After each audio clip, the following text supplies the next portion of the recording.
Beautiful morning, everybody, and welcome to the Saturday edition of Shortcuts for Your Soul.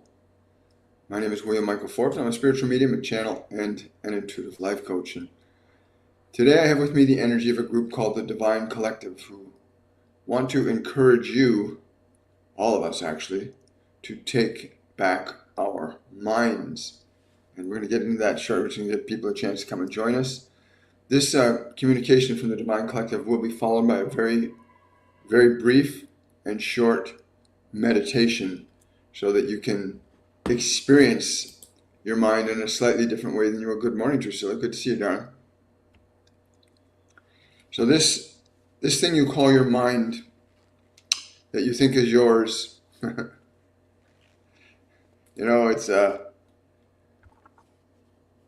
come into that physical body, the moment the sperm and the ovum come together, and you got that first spark of life that happens. And it's just a single cell, but it's alive, it's living, and it exists. And that whole process of gestation happens, right? And then your body is born into this physical world. It comes out of the mother's womb and enters into this dimension. Your body and your mind are still yours at that point in time. They're yours. And they say the moment you enter into this world is when you begin to lose your mind. And I found this very interesting concept when they said this. The moment you come into this physical world, excuse me, you start to lose your mind. Right? They said, what do you mean you start to lose your mind? I said, because your mind is pure when you're born. It is clear, it is open, it is unbiased, it's unprejudiced. Your soul is based in the function of love, completely and totally. I said, so what constitutes losing the mind? They said, well, the world around you starts to give you things like your name. They start to say things about you. Oh, they're so cute, they're so pretty. Your mind starts to be fabricated by the environment. Your thoughts, your beliefs, your ideas start to get poured into your mind via the 5 physical senses. Every sound your body hears, everything your eyes see, everything your hands touch, your nose smells, and your mouth tastes, all these things that come into you. Really, things are your mind is literally, they say that your mind is literally poured into you like a cup being filled with water. Your mind is poured into your body from the environment. It's still not who you are, but your mind is made up for you. And that by the time you get to around 4 or 5 years of age, you find yourself believing you're the name that you were given.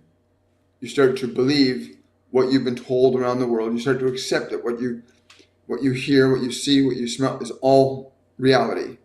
And from the perspective of your physical body, there's hot, there's cold, there's good, there's bad, there's up, there's down, there's all these different things. But they said you become dependent. You become dependent on the mind you were given. What we wanted to communicate today is that you need to understand that most of what you call your thinking, most of what you call your beliefs, most of these things are not of your own conscious choosing, but were given to you by your environment. And very few of you recognize this. In fact, many of you are still letting your minds be controlled by the world, which also controls your energy. Your mind directs and manifests energy that you use to function in this physical dimension. Your thoughts, well, let us correct that. The thoughts you've been given orchestrate your energy. When you are told to believe this about that, or this about that, what you believe controls your energy. And if you are told to believe that you cannot control your thoughts, and you're told to believe that you cannot control your feelings, And if you're told to believe that what other people say and do will make you feel a certain way, then your mind is not yours. Your mind is owned by the world. And yet, you have a mind, it is technically yours. However, you have to take it back from the world. There's a process that you need to engage yourself in, an evaluation process where you get to weigh and measure the thoughts, the content of what has been given to you to accept as your thoughts, as your mind, as your personality, to evaluate if anything in your environment can make you feel a certain way and cause you to behave a certain way, then your mind is owned by the environment. You do not own or control or regulate your own energy or your own mind, as mind is the regulator of your energy in the function of creation, in the function of existence. If you believe that you are too sensitive, that if someone says or does something towards you, if you believe this, then they control your energy and they control how you feel, and you are powerless. And it is not a very pleasant place to be, to believe you're powerless, to believe that something or someone outside of yourself has greater authority and autonomy over you, that you do not have the ability to correct or repair your mind or body, to honor it and cherish it as the divine instrument it is intended to be. Yes, your mind and body were intended to be divine instruments. Instruments that are used for the process of manifestation and creation. Instruments that allow you to manifest and produce experience as an act of your own will. However, you must learn to take your mind back from the world. The world gave you a mind, and you allow the world to hold on to it. And you have been taught very explicitly and deliberately in your systems of learning that you would be given a mind, what to think, what to say, what to do, oftentimes without reason or consideration. To understand the nature and source of your thoughts, to understand how then do you take your mind back, how do you reclaim your mind from the world? For if anything outside of you can cause you to feel a certain way, then you do not have your own mind. You do not have your own energy. Your emotions are designed to be your source of creative energy to produce and manifest conditions and innovations in this experience of time and space.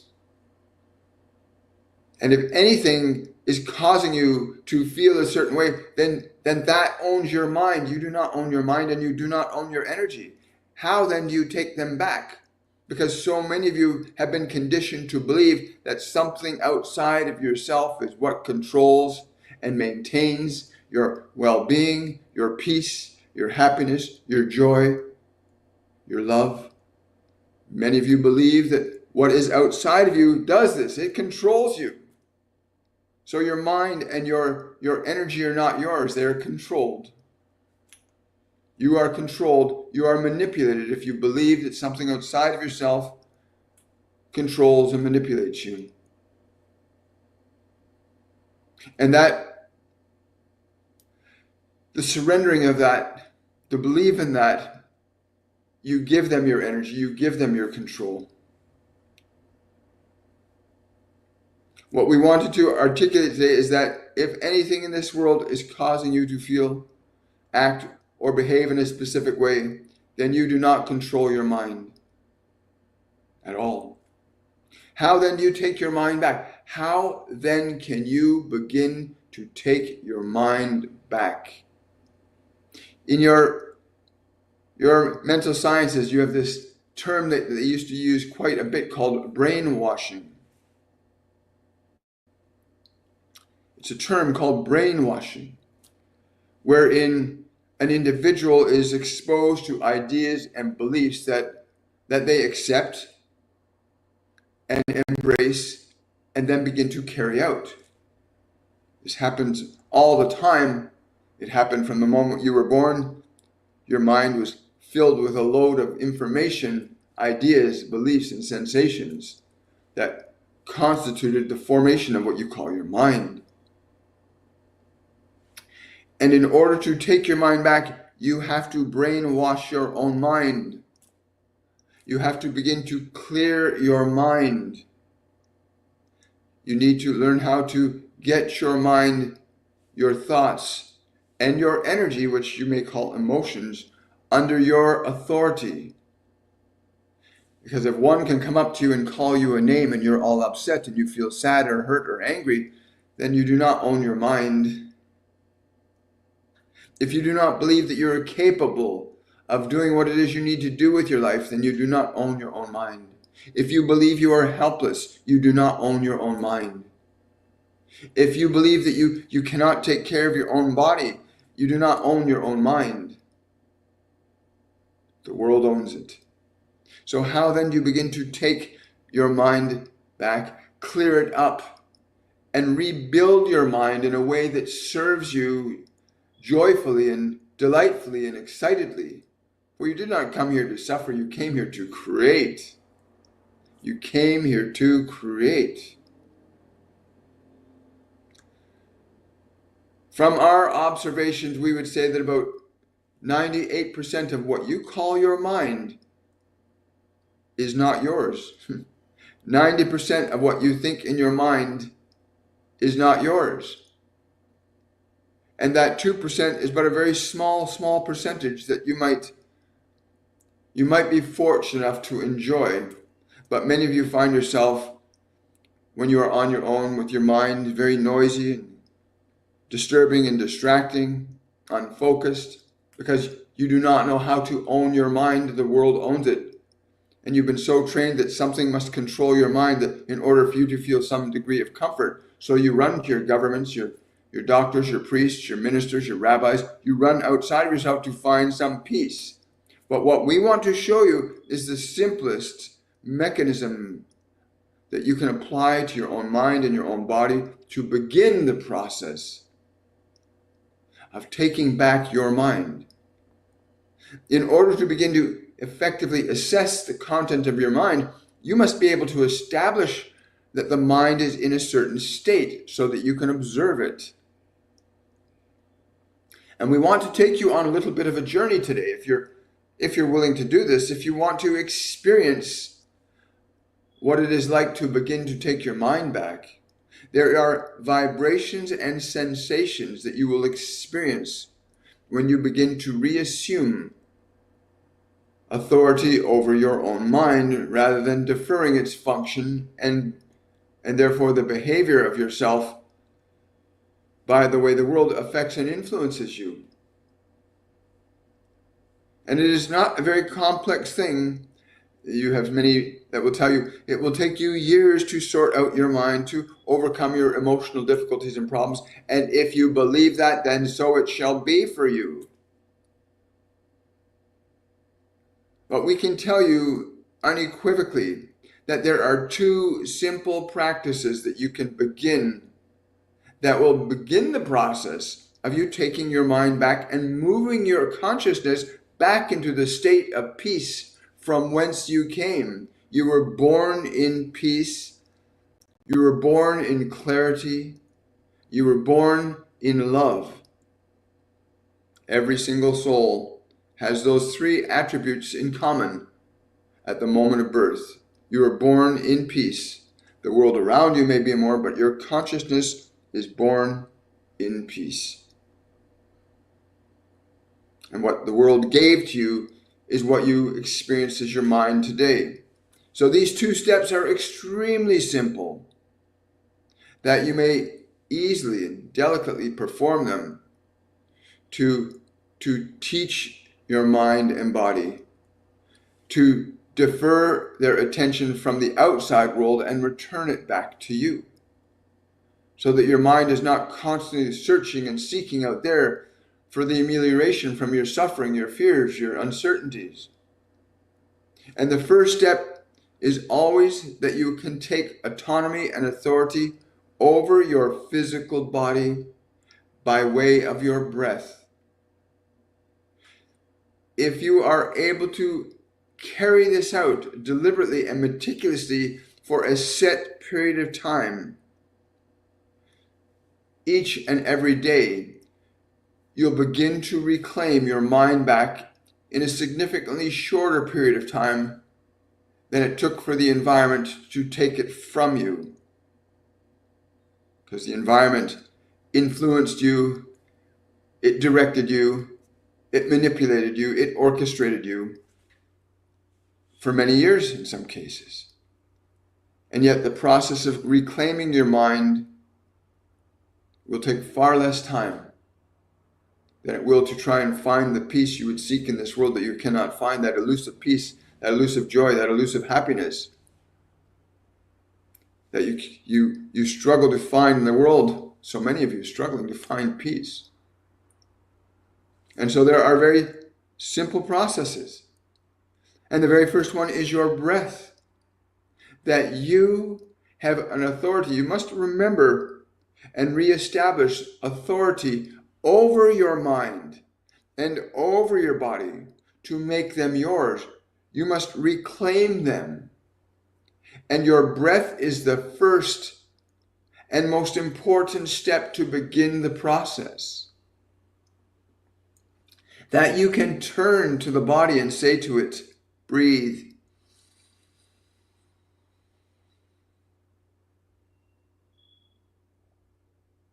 And that you can control and direct the function of breathing is the first step.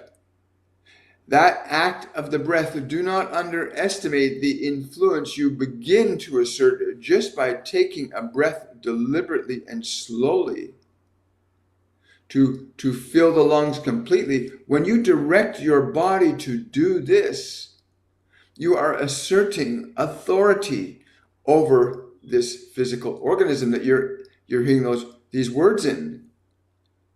That the act of your breath, slow and deliberate, is the act of your awareness now asserting influence over the instrument of your body. And you breathe slowly and you breathe deeply and you direct the body to relax. You give the body permission to relax. In this function, as simple as it sounds, it's quite powerful and effective if you apply it very, very conscientiously. In that you breathe, fill the lungs completely, hold the body's breath. You want the body to know, and you need to know that you are able to direct the process.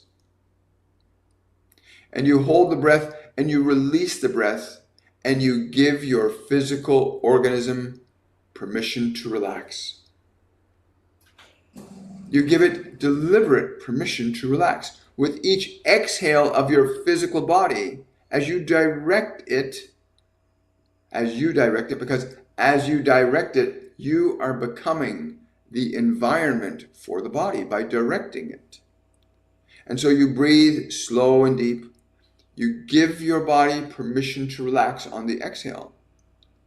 And with each and every subsequent breath, you give the body, all the muscles, all the nerves, all the organs, all the glands, you give them permission to relax as you exhale. And you continue in that process. We've seen many of you have fallen asleep when you do this, because in this process of directing the body to relax, a very interesting phenomena begins to occur in your thinking mind. That as you continue directing the body to relax more and more, allow the attention to come away from the world and just focus on relaxing and letting the muscles go. As you continue to do that process, the mind begins to grow a little quieter, because your attention is now not in the world, but inside, in the direction of the breath. And so your attention and your energy return inward by your conscientious and deliberate and focused intention to breathe the body slowly and deeply and give it permission to relax. And if anything in the body gets a little nervous or uncomfortable, you gently use the breath and allow that part of the body to relax even more. You say, it's okay to relax. It's okay to not hear the sirens. It's okay not to hear the dogs barking. They're barking, but they shall not disturb you. You are just to relax. And you keep instructing your body to relax more and more fully with every exhale. Now you begin to take authority over the body, first and foremost. This is step one. If you are persistent, consistent in your instruction to your body, for now you are giving instruction to your body to relax. And you gently, don't get frustrated or upset with that physical organism. Gently, if it gets irritated or anxious or squiggly, just breathe and say it's okay. It's okay to relax. Give the body permission. Tell it it is okay to relax and use the breath.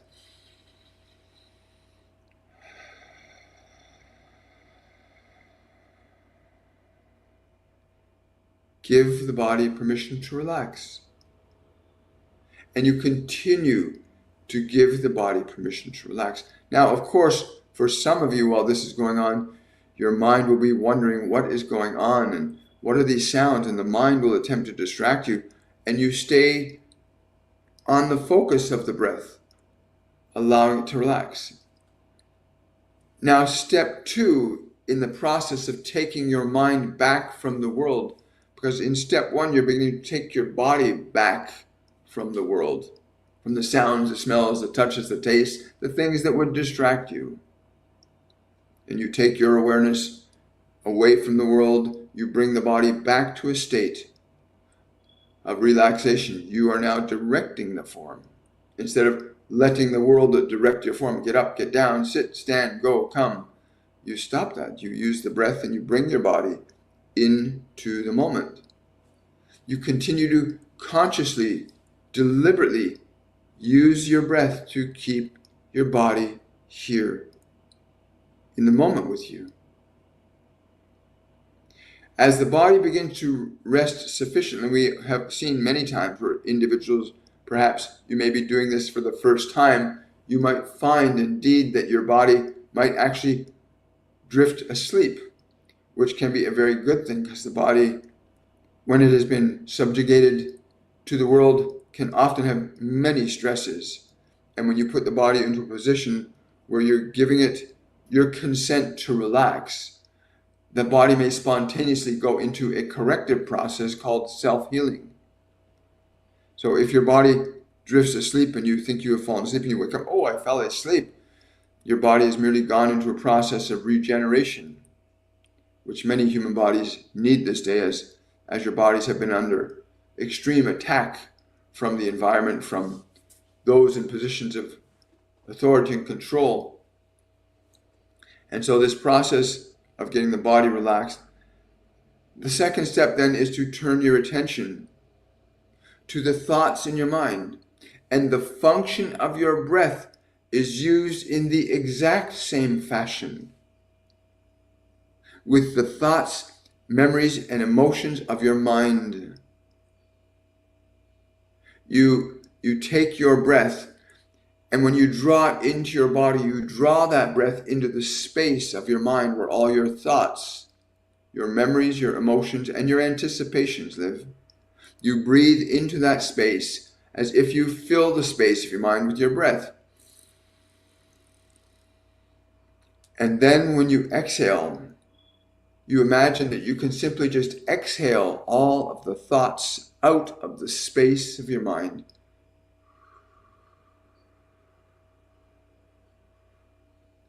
You use your breath to give your mind permission to release thought.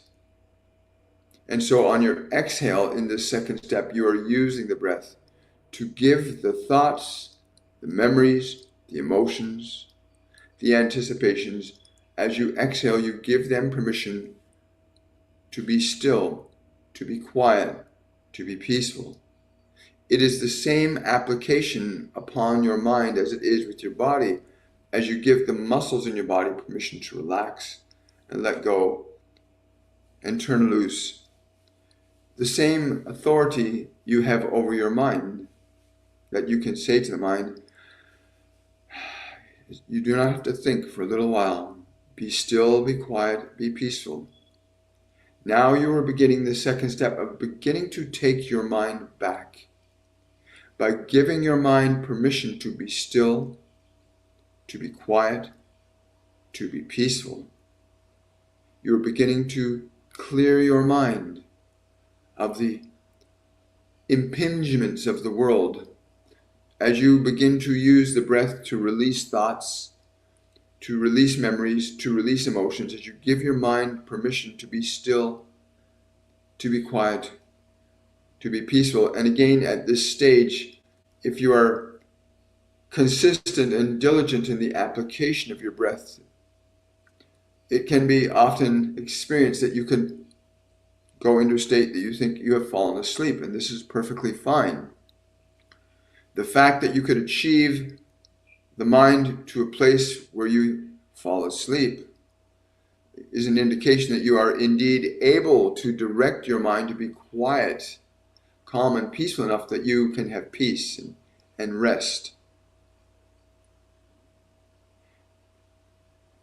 If you are persistent in these first two steps, every day training your mind and training your body, because this is what we are suggesting that you are doing right now. You are teaching your body to follow your direction and instruction, pulling away the external influences of the world and taking those influences and making them yours, so that you say to the body, be still, relax, release, let go. And you think to the mind as you exhale, release, be still, be quiet. And even if you have persistent and insistent emotions or thoughts, if you sustain the breathing slowly and deeply, consciously saying to the thoughts, to the memories, to the emotions, be still, you are safe, I am with you. You communicate to your mind, because now you are becoming your environment for your mind.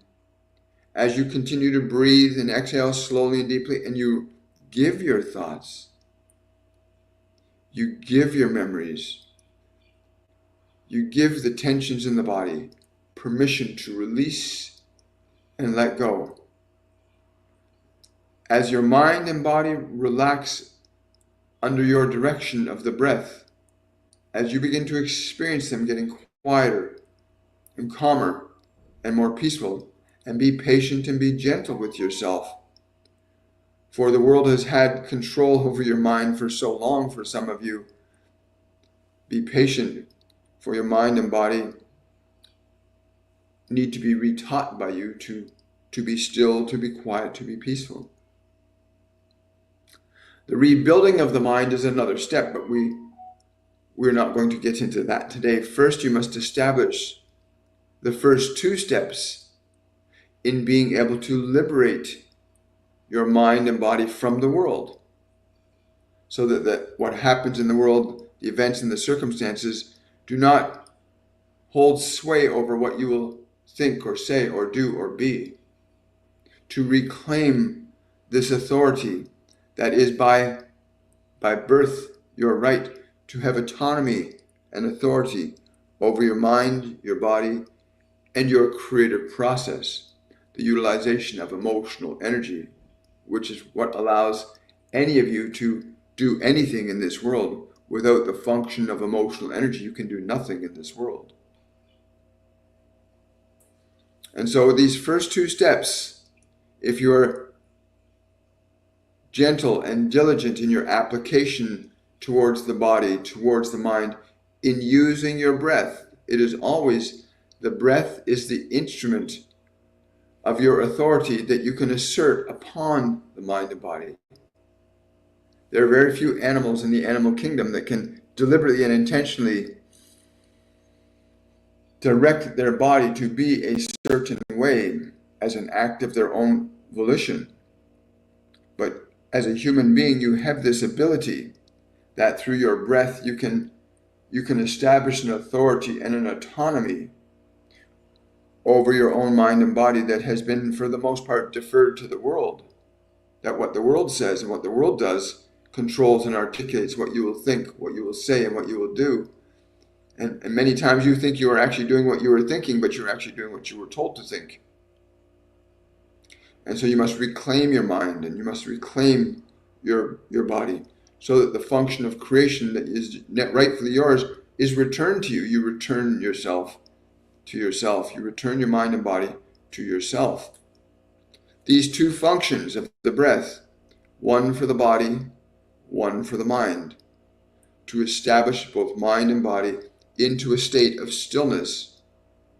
In that state of stillness, the process of reconstruction of your own mind to begin to build your thinking mind into something that is more pleasing to you. But one of the side effects that you will experience if you truly apply this when you choose to do so, that in using the breath to teach the body to be still, to be quiet, to be peaceful, and to use your breath to get your mind to be still, quiet, open and receptive. At this point where your mind is still and quiet, you're back at the beginning. You're back at what we call the second birth. When you can effectively get your mind still and quiet, you have reached the point of the second birth. When you were born into your body, your mind was at peace. Even the expression on the face of a babe is great peace and contentment, completely undisturbed. And in this process, what we call the second birth is the same, except that you are conscious and aware and not simply subjective to the peace. As a young infant, you were simply the peace. You were the stillness. You were the love. You were the life. And the world impinged itself upon you. And in this process, you begin to divest yourself of what the world has impinged upon you, and you restore peace, stillness, and silence into your mind and into your body as an act of your conscious will. And in the point where you are able to assert your conscious will in this fashion, it is in this point that you can begin to build your mind and your world to be what you would desire to truly be. To build your life into the image of your own conscious choosing, and not simply continue to accept what the world has told you to be, to think, to say, to do. Understand this, that you're in this unique position, the second birth, where both mind and body are at peace, but you are awake. You establish this state of consciousness in your mind and body. And then you can begin the process of evaluating what the world has given you. Then you can begin to observe your thoughts.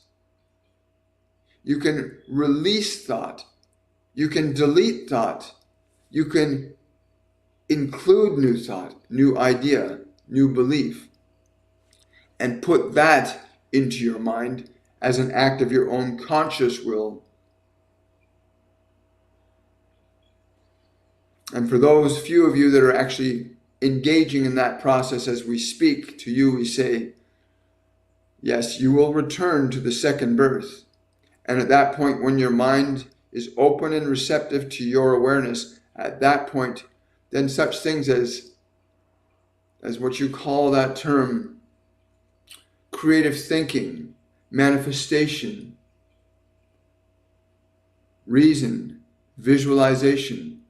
These faculties can then be used in the place of that still and quiet space to manifest changes in your existing conditions to even a miraculous degree when you understand what it is we're saying, that you return to this place of the second birth where the mind is now yours to define and refine and create.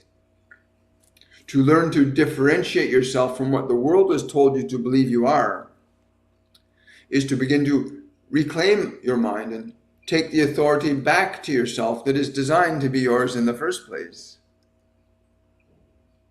But this process of your breath is the simplest, most direct route back to yourself, back to who you really are and not to who you've been taught to believe you are supposed to be. These two steps are the shortest steps to return to the place of peace in yourself. And in that place of peace, you can consider, weigh, and measure ideas, conceptions, imaginings, to get your mind still and quiet and peaceful, so that it is open and receptive to your influence instead of remaining influenced by the environment exclusively. That is not to say that you do not want to be open to things in the world around you that could be really good and beneficial to you. What we are proposing to you is that you establish that you have authority and you have autonomy over your own mind first and foremost. That you are able and capable to establish a state of consciousness, a state of peace, a state of curiosity and playfulness that was with you in the beginning. You can see young children, how they are naturally curious and playful. They want to experience everything. That is a natural thing to want to be curious about where you are. Unfortunately, for some, the environment will impinge beliefs and ideas and considerations upon you that without the function of conscious reasoning, it is very difficult when you're a very young child to sort through what is good and what is not so good. And so now you have that responsibility to begin the process of sorting through the mind, of casting out from your mind that which does not serve you. But first you must master these two steps of getting the body still, quiet, and peaceful, and getting your thinking mind, the thoughts, the memories, the emotions, quiet, calm, and open and receptive to your awareness. When you restore your mind to peace, and you recognize that you have done this, we have seen this many times, where a person for the very first time has a mind that is quiet for the first time in their life, as an act of their own free will, that their mind is suddenly quiet. There is such a joy, there is such a wonder for them. And you can see it in their eyes, you can see it upon their face, when they realize we can say, be still, be still. And in many of your religious doctrines, you hear this statement, be still and know I am God. This is something that is within you, not outside of you.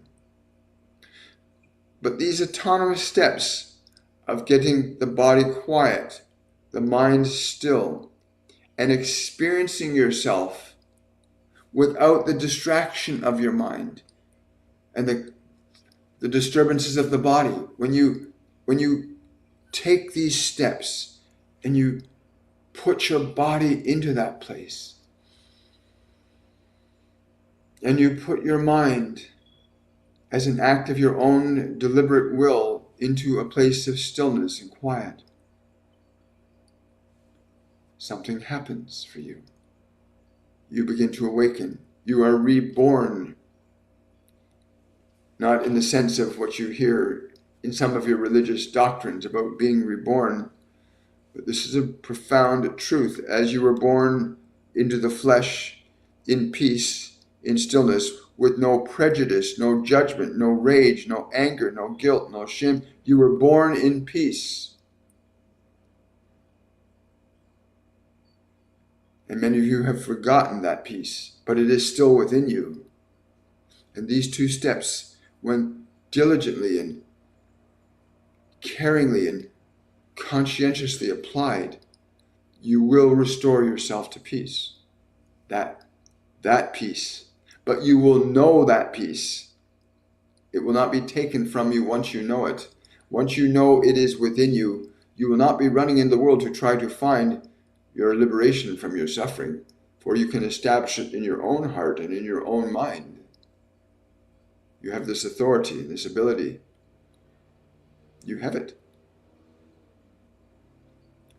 And so the application of your breath as an act of your own will is a primary instrument and mechanism for reclaiming autonomy over your body and taking your mind back from the world, so that it is under the jurisdiction of your consciousness.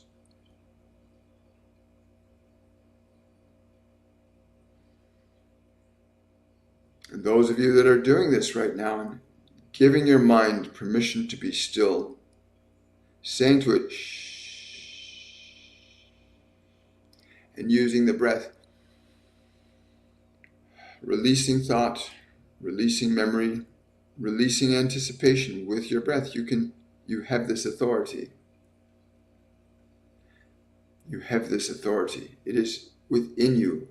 It is your authority. To say to your mind, be still. Be still.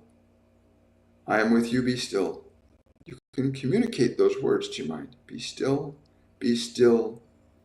I am with you, be still. You can communicate that to your own thinking mind.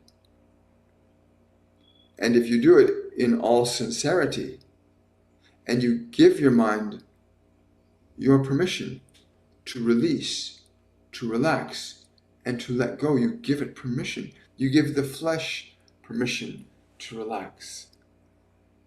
You give the muscles, the organs, the nerves, the glands permission to relax. There is a reward. The reward is peace. The reward is the reclamation of your autonomy and authority over your own mind and body. Now the journey begins here. This is but the beginning of the journey.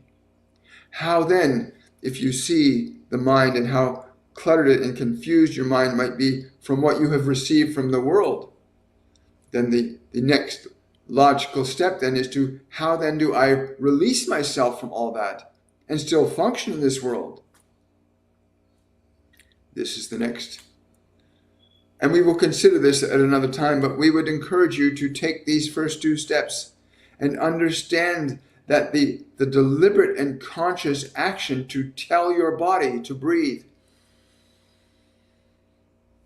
is an act of authority over matter. And that when you exhale and give the body permission to relax, it is an act of your authority over matter. And that you can continue saying to every muscle, to every nerve, to every joint and tendon and ligament, to every organ, and you say, relax. Be still. Relax. Be still. Be quiet. You give your instrument permission to be still. You assert through the gentle application of the breath, you give consent to your flesh to relax. And we can assure you that your body will enjoy this. It will enjoy being allowed to relax. It will take your authority gratefully and delightfully. it will begin to respond and react to you as you are persistent in saying, no, I give you permission to relax. I will take you here. We shall sit down. I'm going to let you relax. And the more you do that with your body, the more it learns to turn its attention back to you. And it will delight in those moments where you give it peace. And your mind also, if you apply the process conscientiously and deliberately, consistently and repeatedly, using the breath to give the mind permission to be still, to be quiet, to be peaceful. Your mind too will feel the joy of rest, and you will feel the joy of having been the entity that does this, that you are the entity that can alter and change your mind and body as an act of your conscious will. And that the world does not have to play that role for you anymore, that you can and do have autonomy. There are many of you that if you understood what we were saying and where it would eventually lead you, that you can even control such things as whether your body will conceive or not. You have such a level of intimate autonomy over your flesh when you properly understand it, that you could say to your body, no, this will not happen. And your body will listen as easily as your hand will open and close at your command. So too, why would not your other organs and other vital functions learn to do the same from you?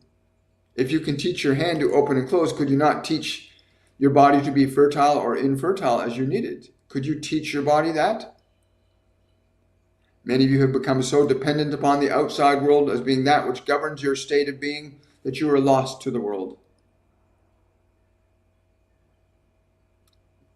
And yet you can still be found. Take these two simple steps. Use your breath. Teach your body to be still, to relax. Teach your mind to be quiet and calm and peaceful. Give your mind and body this treatment every day. Every day. As often and as frequently as you can, stop and pause. Use the breath of the body. Continue to develop your authority over your mind and body. If you wish to have profound and intimate control over unique functions in your body, you can learn to do this once you understand the fundamental basics that if you can teach your body to relax and be still.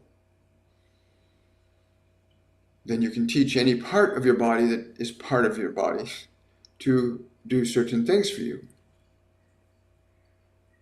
But first you must reclaim your mind from the world that tells you, oh, your body is an automatic instrument. It goes on its own. It does its own thing all of the time. No, your body is an instrument that by nature is designed to follow your will. And unfortunately, your will has been taken by the world around you. And so when we said to you, this is about taking your mind back from the world that is truly the truth. Not just your mind, but your autonomy over your own living organism. If you do not start now, you can always begin the journey in another time or in another lifetime. Yes, there are other lifetimes. The single form that you find yourself in right now is but one of many lives that you can explore and experience. Of course, that will require that you have developed your consciousness sufficiently enough to know how to distinguish yourself from mind and body, that you can explore other realms of perception beyond what the 5 physical senses can allow you to perceive. So take back your mind from the world. We've given you the first 2 steps, the process of reconstruction, the remaking of your mind, the renewing of your mind. Well, this is a little bit more interesting a process, but it follows upon the heels of these first 2 steps.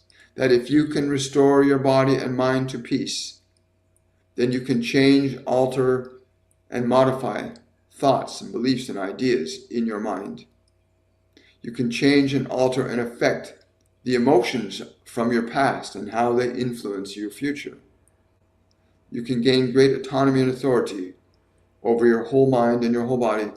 You can take it back from the world and then begin to reawaken yourself to your reason for coming here. What is your purpose for being here? Because the world does not hold your purpose. Your purpose is within you. And you must get past the illusions that you've been given to accept as reality, to see the truth of who you are and why you came into this world. See the truth of who you are and why you came into this world. You have the opportunity to do this. Thank you. So that's, thank you. I want to say thank you to the Divine Collective for coming to us today and sharing that information. Very exciting that you can take your mind back from the world around you. You can, at any time. Hi guys, good morning. Thank you for following. So for those of you that are just arriving on TikTok, I just want to say that if you want to see the full transmission from the Divine Collective, you can go over to my YouTube channel in about an hour's time, and the full event will be there. And it's the Divine Collective on take your mind back from the world, is basically what they're saying. Because you're owned by the world. Most people your mind is not yours. It's been owned by the world from the moment you entered this world. The world started giving you thoughts, giving you beliefs, giving you ideas, telling you this is true, that's true, this is false, this is not false. And your mind has been made up by the world. I like what they said, and I'm going to be paraphrasing here, about the second birth. I'd never heard them say it like that before. That when you get your mind and body completely quiet and still and relaxed, they called that the second birth. And they compared it to that moment when you come out of the womb into this world. And there's no mind there. It's just open peace. There's no anger. There's no judgment. There's no fear. There's no suffering. There's just pure bliss, pure peace in the consciousness of that form.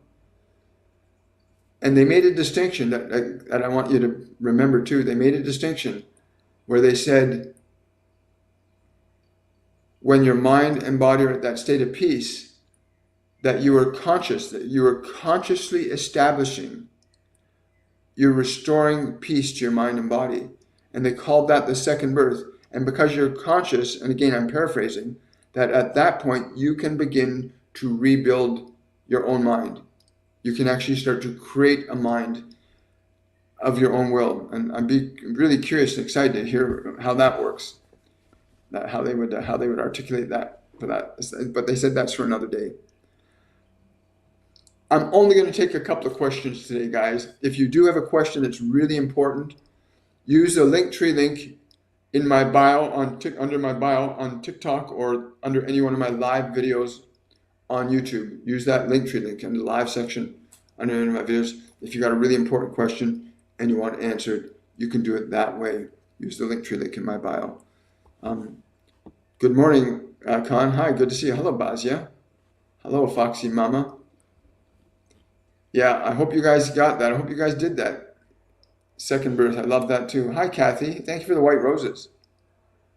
Thank you, thank you, thank you. Remember to subscribe, share, like, offer this out to other people. Hi, William. My name is Rio. Do you have a message for me? Thank you. Wow. Rio, you need to do what they said.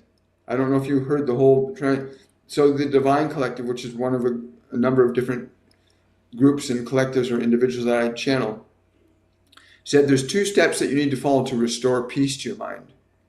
And for you, they're telling me it's anxiousness. You've got a lot of anxiousness about your future. You need to take those first 2 steps. The first 2 steps is to breathe, teach the body to relax. Just use your breath. Like, use the body's breath. Remember, when you say to the body, breathe, you're directing the body. And they said, use the body's breath. You take control or authority over the body's breath, and you direct the body to fully and completely relax. So you exhale in, and you give all the muscles. They emphasize for me right now to tell you all the muscles. When you exhale, you give all the muscles permission to relax. And you use the breath in that fashion, repeating it, giving the muscles, nerves, organs, glands, joints, tendons, ligaments, even the marrow of your bones, permission to relax. As you exhale, you learn to teach the body how to relax under your direction. They also said, and again, I'll be paraphrasing, they said that by doing that, that by teaching the body to relax like that, that you're instructing the body to follow your direction. You're training your body. You're teaching your body to take direct and immediate instruction from you.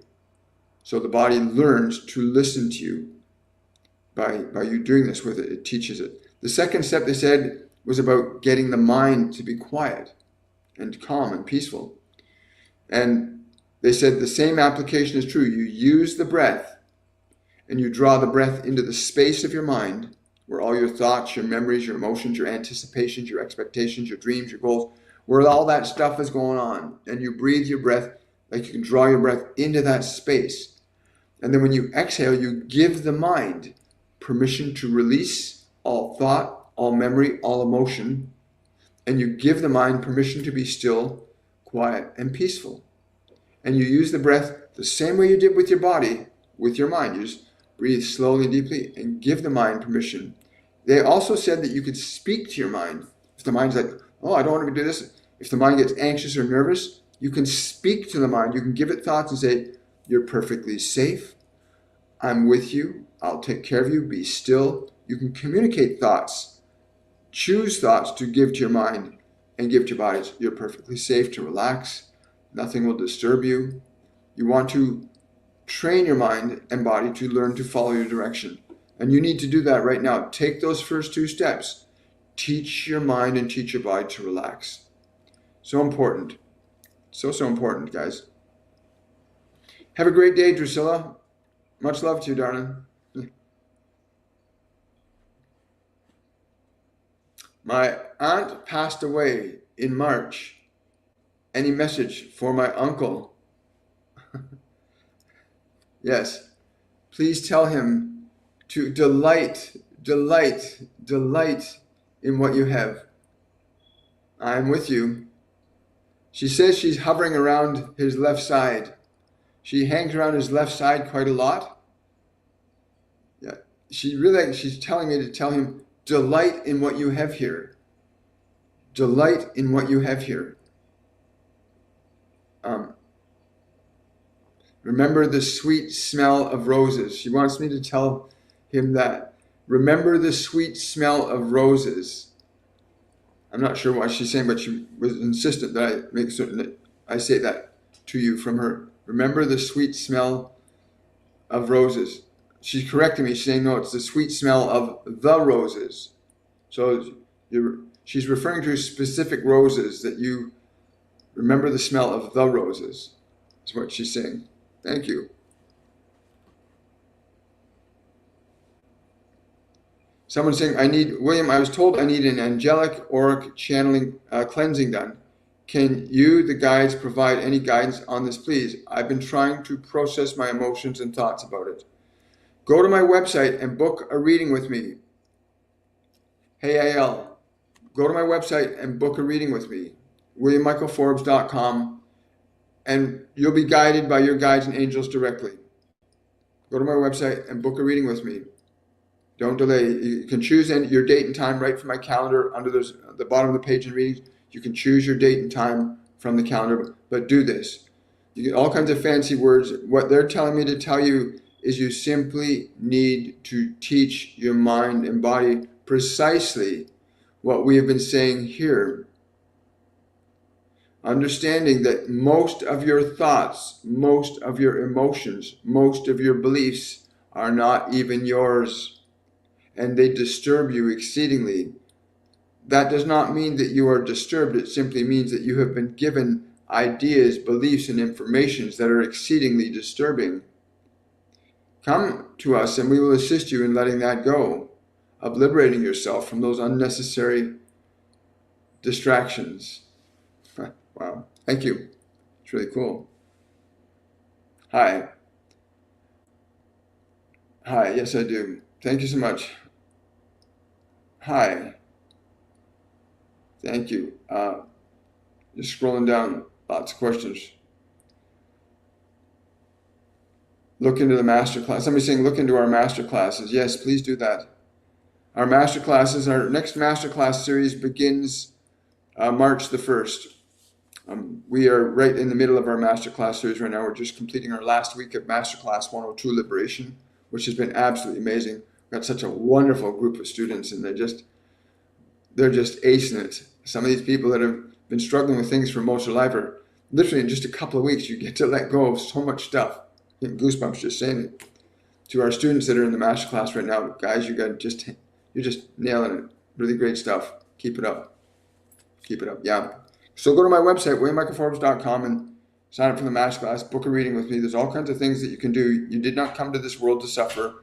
You came to this world to be free, to create, to manifest, experience. Any message from my dog? Max was hit by a car. Hi there.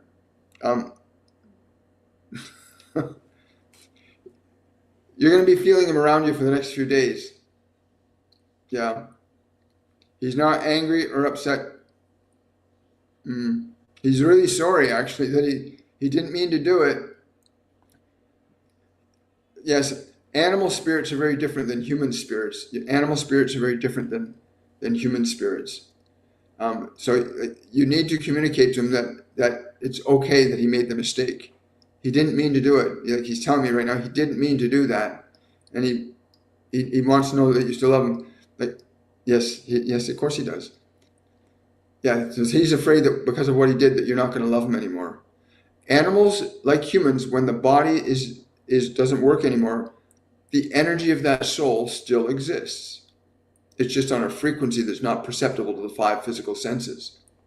But if you close your eyes and sense and feel, Max is literally lying on the left side by your feet. Energetically, his astral form is to the left side by your feet right now. So just know, if you close your eyes, relax, and sense and feel his energy there. Because when people lose their body or they lose their physical form, that doesn't end their existence. It just changes their ability to transmit into the physical dimension. Because we use the physical body as an instrument to communicate in this dimension.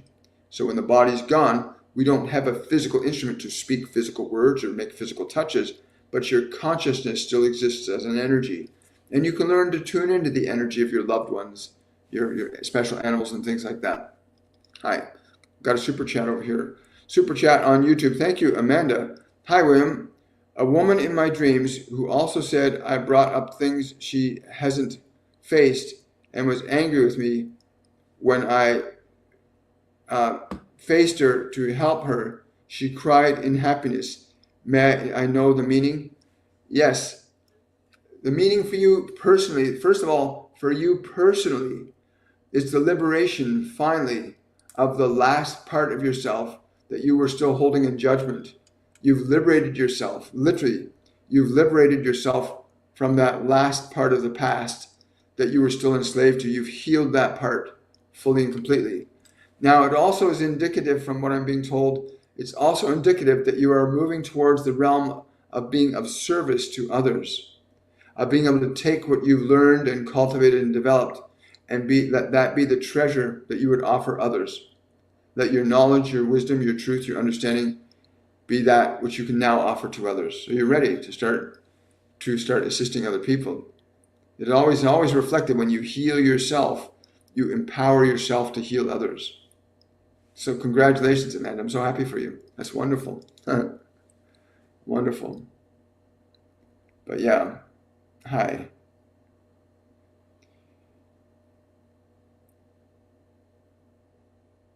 Many years ago, someone approached me to say a message, a warning not to do something, and I didn't listen. Well, you don't have to listen. If you believe it and you add energy to it, you can be the manufacturer. So psychics and fortune tellers and things like that, and there's some really good, sincere, honest ones out there. But a lot of them will make predictions. You have to understand that your mind and your body can be influenced by anything or anyone around you. And having a clear mind and a clear consciousness so you can sense or feel that you can reject. If someone comes up to you and says, oh, I'm getting that something really bad's going to happen if you do that, and you suddenly have this feeling, this uncomfortable feeling, you can change the energy of that feeling. because your emotions precipitate events happening. So yeah, so if you don't listen and you don't get caught up in the emotion that they present to you, you're not going to cause that event. I've seen it many times where people have been told, oh, somebody said such and such, and I better not do that, I better not go there. And I said, no, change how you feel. And they go, and there's no problem. Your emotions orchestrate your experiences. Your emotions orchestrate your experiences. And your emotions, for most people, are influenced by other people around you. Governments, politicians, events and circumstances, television, radio, movies, news. A lot of things in this world that can manipulate your emotions. That's why what they said today about getting your mind and your body under your authority and control is so important. So that somebody screams or yells at you in a certain way, you don't let that energy affect you. You can literally say, okay, that person's really angry and upset. They're in a lot of pain. Remember, when people are angry and violent and aggressive, it's because they have that in them. They live in that. And they can't contain it anymore.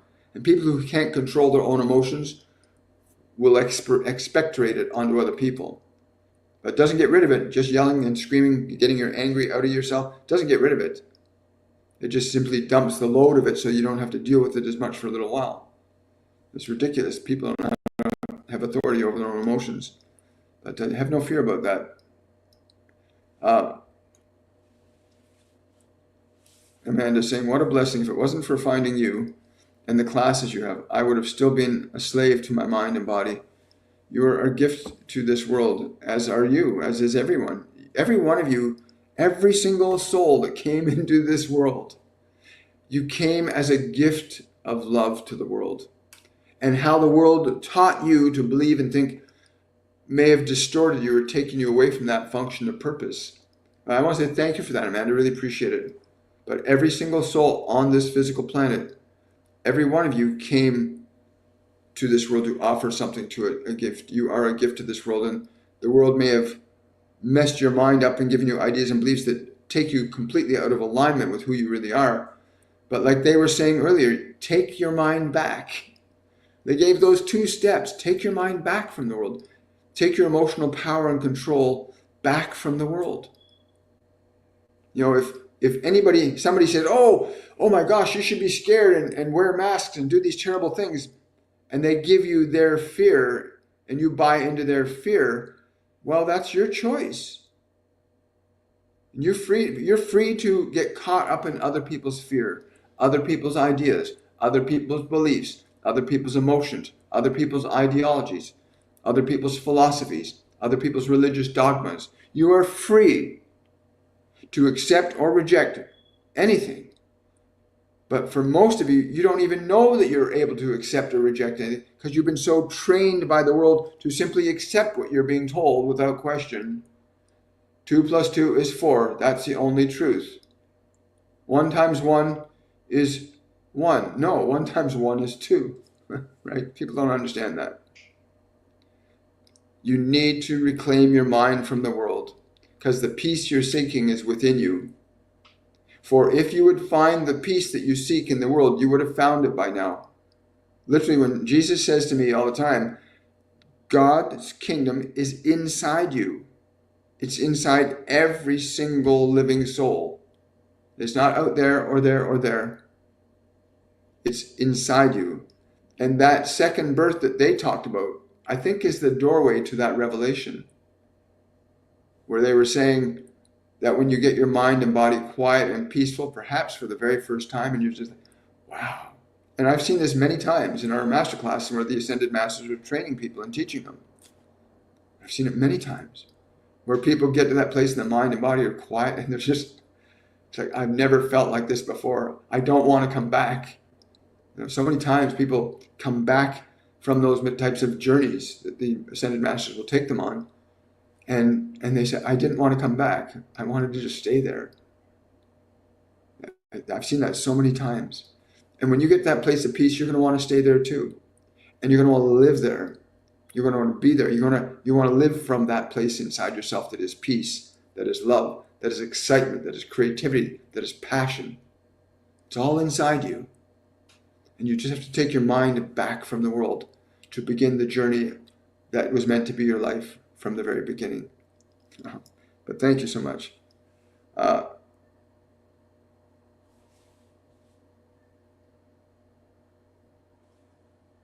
Wonderful. Thank you so much, Foxy Mama. Yeah, it's important. Remember, so somebody, for those of you on TikTok, somebody on YouTube is saying that they got a message from one of the guardian angels yesterday about how to work with this tumor that's been diagnosed in their newborn child. And they said to them to go to the place to communicate very specifically to the consciousness of the tumor. And I wanted to say to that every single living cell in your body, whether it's a cancer cell or a healthy cell, or every cell is conscious. Every cell has consciousness to it. And a 17th century scientist by the name of Haeckel, German scientist, he defined consciousness as the ability to receive a stimuli and the ability to respond thereto. And so every cell in your body is like that. Doesn't matter what the cell is, it has the ability to receive a stimuli and respond to it. Your thoughts, when you think a thought towards your body, towards any part of your body, you think to the hand, close, all the cells open, all the cells in the hand are reacting and responding. They're receiving the stimuli of the thought and responding thereto. Now, the function of healing operates on that principle, that when you give a thought, even the practice that the Divine Collective was giving us earlier today, where just those 2 steps of breathing, relaxing the body, breathing, and getting the mind to be peaceful. You're giving a stimuli to your mind and body, and it's reacting and responding to it. So every cell in your body can receive a stimuli and respond to it. The challenge that most people face is it's like if you say to a baby, not a baby, let's say you have to learn how to do something you've never done before, like write with your opposite hand. It's very awkward, very clumsy. Try that. Writing with your opposite hand, very awkward, very clumsy, unless you've learned to do that already, of course. And the cells are receiving the stimuli, but they can't respond to it very well because they haven't been doing it, because you've been using the other hand most of the time. So if you keep giving the cells in the hand the stimuli to keep writing and printing and spelling, and you keep doing that, you keep sustaining that message to the hand will begin to write better and better and better. And what happens to most people is they don't want to put the effort in until they can do it.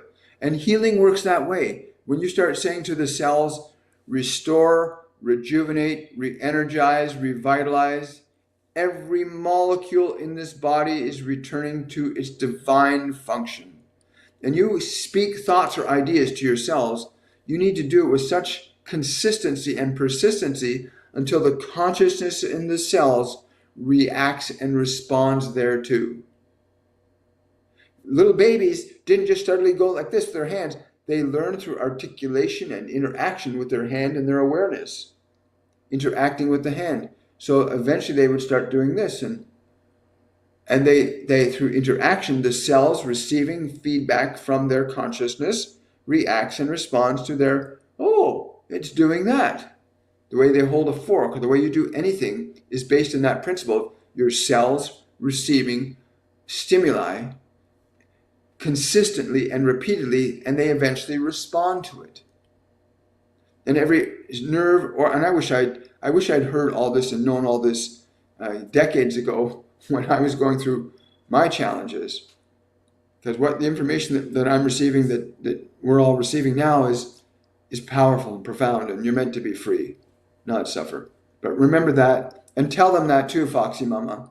Let them know that the consistent and especially with a little baby, where there's no sense of differentiation in their consciousness yet, but the parents can see, you can literally see that, you can communicate the suggestion to the tumor that is shrinking. You can actually see it shrinking and watch it disappear until the last little cell goes bloop and it's gone. If they can sustain that suggestion to the consciousness, it can change very quickly. I've seen videos, literally videos you can find on YouTube, of a group of Sufis that were praying around this person that had a tumor on the liver. It was terrible. And it was a good significant size of a mass. and they started to pray, and they were running a live x-ray. Okay, they were running a live x-ray as these three people moved and prayed around this person's body, directing intensely their prayer at the body. And you watch in the x-ray as this tumor just suddenly shrinks and disappears. Because the intensity and magnitude of their prayer induced a change in matter very quickly. And listen to how Jesus is able to heal instantaneously. The clarity of his idea is so powerful and profound and amazing that his intensity of focus is so strong that he can touch a body and heal it instantly, because the intensity of his knowledge is so profound that the consciousness in the cells reacts and responds to it like that. Just as the consciousness in my cells reacted and responded to my idea of snapping instantly. Master Jesus is one of the most well-documented healers that can literally touch and heal a body instantly if the person's open and receptive to it. That's the other element. If the person's not open and receptive to it, it won't happen. I don't believe this is going to happen. And he says that. If you don't believe me, it's not going to work. Sorry. You know, I can heal the leper that had faith that I could do so. You know, can you not have a little bit of faith too? I love him. He's great. Thank you. Yeah. Yeah, lots of things going on, everybody. Remember, yeah, I know there's so much I would like to, I could spend the day with you guys, and I would love to do that. You know, if you want to really get excited and deeply into this stuff with the Ascended Masters, sign up for our Masterclass series. Seriously, sign up. You know, book a reading with me. Come to these live events. Share these live events with other people. Subscribe to the channel. Encourage your friends, your family, because healing is something that's natural to every single human being. You have, what did he say? You can do as I and greater things still. Because he understood that we are all made in the same image and likeness of the same Creator. It's just that he realized it. He realizes it more than other people do. Yeah. And it's not just Master Jesus. There's Yogananda. There's many other beings that understood the function of healing. Right? I know. Well, guys, I'm about to go into this day in a brand new way. Hello. If you have a question and I didn't get to it, please, yeah, I'm so glad to hear that. Thank you. I'm so grateful that I get to be a vehicle for this information. It's certainly not been perfect. It's been a wonderful journey. I'm so grateful, and I'm grateful for all of you. Remember, share this with other people. Share this knowledge, this wisdom. Practice those 2 steps that you were given earlier. Like, really do it. Take your mind back from the world and start to remember who you are as a spiritual being, who you are when you came to this world, the perfect you that is you. And all of you are that. All of you. And you just got to take your mind back from the world. Restore peace to your mind. You have that power and authority within you.